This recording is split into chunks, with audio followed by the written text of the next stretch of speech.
magaalada Qardho waa caasimadda gobolka Karkaar oo kamid ah gobolada waaweyn ee maamul goboleedka Puntland waana magaalo fac weyn oo leh taariikh soo jireena waxaana lagu tilmaamaa magaalo dhaqan maadaama ay xarun u tahay boqortooyo soo jireen ah gobolka Karkaar ee xarunta u tahay magaalada Qardho waa gobol isku jira beeraley xoolo dhaqato kalluumaysato isla markaana ay ku yaalaan goobo qadiimi ah oo loo dalxiis tagi jiray berigii hore telefishinka Saab TV oo dhawaan booqday magaalada Qardho ayaa gudoomiyay ku-xigeenka gobolka Karkaar Cabdicasiis Yuusuf Caamir oo kula kulmay halkaasi waxa uu ka xog wareystay taariikhda magaalada Qardho ay leedahay. magaalada tan Qardho waa magaalo fac weyn taariikhda la aasaasay magaalada Qardho waxaa loo badayaa 1900 iyo 1889 iyo 1890 laakiin taariikhda la wahayo oo runta waa 1900 ceelasha tan arkaysaaneen waa ceelashii ugu horeysay oo biyo laga helo kuba la yiraahdaa waa meeshii ugu horeysay magaalada asaaska biyaha ay laga helay iyagana waxa taariikhda lagu wado maarta odayaasha aan ka soo xiganay ama dadka taariikhda hayaano ka wareysanay 1875 in ceelashii ugu horeysay laga qoday dadkaana qotay waxa ka jira taariikh badan bay leeyihiin gabayay leeyihiin gabayadii waxa kamid ah bahay kadeedka naga saaro kuba laga helay kalaan kala goyn biyo la'aanta ka hadlayeen markii biyaha heleen gabayo waagi hore saxaafadda waxa la soo gudbin jiray gabayo dhulka oo manaab la hadlayeen si loogu soo guuro xilliyadii adduunka aan maxkamadaha iyo jirin dawladaha iyo oo dadku beelaha maartay ama dagaamada loo maartay wax dadka wax lagu kala saar jiray waxa la oran jiray Qardho waa meel maxkamadeed maxkamadda maartay dhaqanka fidida waxba lagu kala saar jiray waxa halka ku cadeynaya nin kasta wuxuu qabo Qardho la imaan baa lii jiray nin kasta wuxuu qabo Qardho la imaan wadada isaayay maahmaad ka soo baxday Qardhayna wada tagayna inuu ku kala saaraya way waa magaalada sida u fac weyn haddeer xilliga kan la joogo magaalada tan kuba la yiraahdaa waa magaalo xaafad kamid ah magaaladii baa soo gashay wuxuu isu bedeshay beeraley kowde mar hadii magaalada wadankii weynaaday biyo la helay reega la helay teknoolajiyada isbedeshay waxa iyagu isu bedeleen dhul beeraley ilaa 100 ceel baa ku yaalo birqodadaas hadii ka badnaynba waxa ku yaal ilaa 200 oo beerood beeraha lama koobi karo dooxadaas oo dhan waa wada beeraha ku baalna dalag aan ka soo bixin ma jirto waxa lagu xasuusto waa magaalada dhaqanka waxana waana hoyga kaliya oo hoyga siyaasadda la dhaho Qardho gobolada Puntland taariikh badan bay leedahay waa xoolo maartay taariikhda waxa ku leedahay xoolihii xijiyadii gobolka Karkaar hadda maqashid Karkaar waa yaani waa meel kamid ah buuro kamid ah magaalada Qardho koodhe waxa ka soo baxa maydigii waxa ka soo baxa beeyadii koodhe waa wax soo saarkeeda kamid tahay waa xoolo daaqeen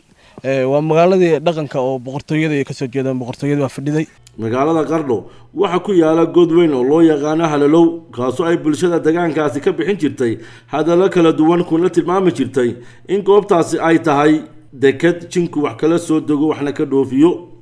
gudoomiye ku-xigeenka gobolka Karkaar Cabdicasiis Yuusuf Caamir oo Saab TV wax ka weydiiyay arintaasi ayaa waxa uu yiri meesha tan waa meel taariikhi ah gobolkan halalow waa dhaha waxa jira mid isagoo kala ah wuxuu kaga beegan yahay halkaas ku tooskiisaas ku beegan yahay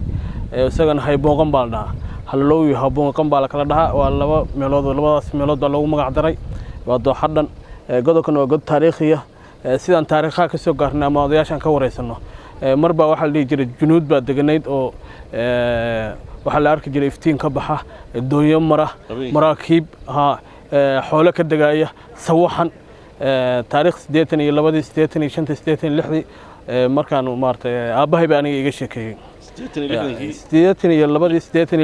ilaa 85 way soo gaareen 1985 ilaa 82 waxa la arki jiray dooxadaas oo dhan is haysata ka iyo bulxan iyo xoolo degaya iyo maraakiib mareysa marka waxa la dhigi jiray junuud baa degan oo labada god oo isku beegan aragtaaniin oo taariikhiga halalow ka ku beegan waxa la dhahay hayboqan oo soo kale waa gosaas oo kale waa meelaha caan ku tahay Qardho taariikhiga waa dooxadaas oo dhan waxa la dhahay midna halalow waa la dhahaa midna hayboqan baa la dhahaa waana god taariikhi ah dadkii odayaashii aan ka soo garaamay taariikhda san ku ururi jirnay marba wax la jira hadda waxba kama jiraan laakiin marba wax la jira junuudi waxa degana saraakiishii Soomaaliya iyo dawladda Soomaaliya baa soo gaartay xataa waxa taariikhda lagu hayaa in ciidan soo weeraray in la mooday wax kale oo ciidan soo weeraray ma goortii meesha la yimaado meesha cilad ahayd markii magaalada la tagana iftiinkii iyo doonyihii iyo maraakiibtii iyo xoolihii degay halkaas laga arkay ka magaalada Qardho waxa ku yaala beero ay ka baxaan dalagyo kala duwan oo bulshada deegaankaas ay wax ka soo saaraan balse waxa jira caqabado iyo dhibaatooyin ay beeralaydu la tacaalayaan una baahan in gacan laga siiyo Xawa Maxamed Cismaan waxay ka mid tahay beeralayda deegaankaasi waxay saab TV uga waramaysaa dalagyada kala duwan ay beerto waxaan joognaa beeraha kubo waxaanu nahay dad beera falataay oo maaragtay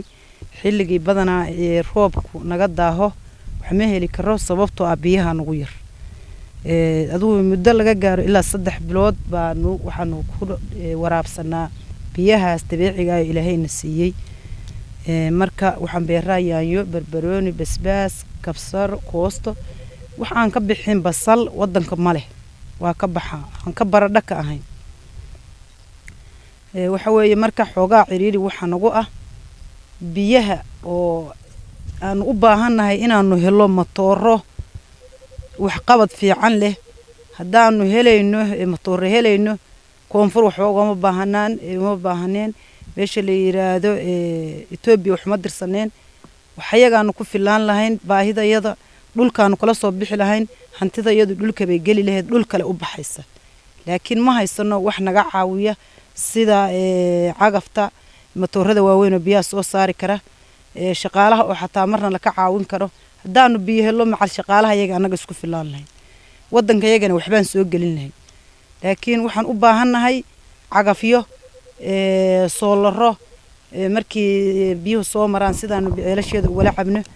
arrimahaasaan u baahanahay matooro wax qabad leh matooradana la siiyaan ama soo gadano ama helaa